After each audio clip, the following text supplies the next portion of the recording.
Amina, haleluya. Kwa maana nyingine ni Daudi mwenyewe amejenga, lakini kupitia nani? Kupitia mwanae.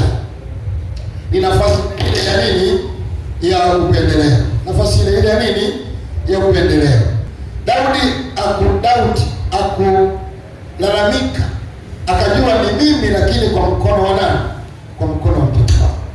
Lakini Mungu anampa kazi, wewe kusanya vitu, ita watu, kwa sababu wewe una watu.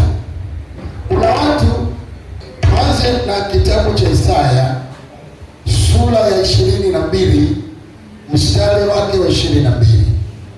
Isaya 22:22. Ndio. Na ufunguo wa nyumba ya Daudi nitauweka begani mwake. Na ufunguo wa nyumba ya nani? Daudi. Kanisa, na ufunguo wa nyumba ya nani? Daudi. Atauweka wapi? Tuendelee. Yeye atafungua wala hapana atakayefunga. Huyo Daudi atakuwa na mamlaka ya kufungua na hakuna mtu mwenye uwezo kufanya nini? Wa kufunga. Naye atafunga wala hapana atakayefungua. Kwa nafasi yake ya upendeleo amepewa nafasi ya kufunga wala hapana kufanya nini? Wa kufungua. Amepewa pia mamlaka ya kufungua wala hapana wa kufunga. Amepewa mamlaka ya kufunga wala hapana atakayeweza kufanya nini? Kufungua.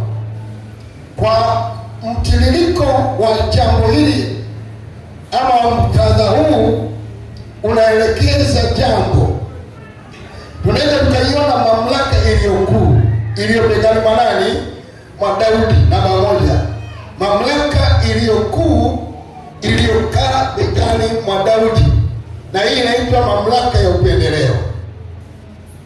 Imewekwa begani mwa Daudi na iko katika mamlaka yake, na hajapewa Daudi tu peke yake, na wale walioko kwenye jamii ya Daudi wamepewa hiyo mamlaka. Mamlaka iliyokuu iliyowekwa begani mwa nani? Mwa Daudi. Kwa lugha nyingine wanaweza kusema funguo za kimamlaka zilizoko begani mwa nani?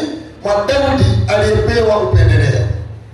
Na hizi funguo za kimamlaka zinafanya kazi mpaka leo, zinatupeleka na sisi mpaka leo, kwa sababu sisi ni wa ukoo wa Daudi, sisi ni wana wa Daudi, tuko kwenye jamii, kwenye mtiririko huo, tunatembea ndani ya mtiririko huo.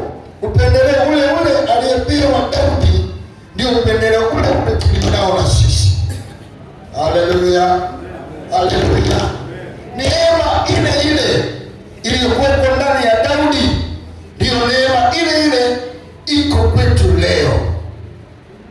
Na anasema jambo la kwanza, anaanza kusema na ufunguo wa nyumba ya Daudi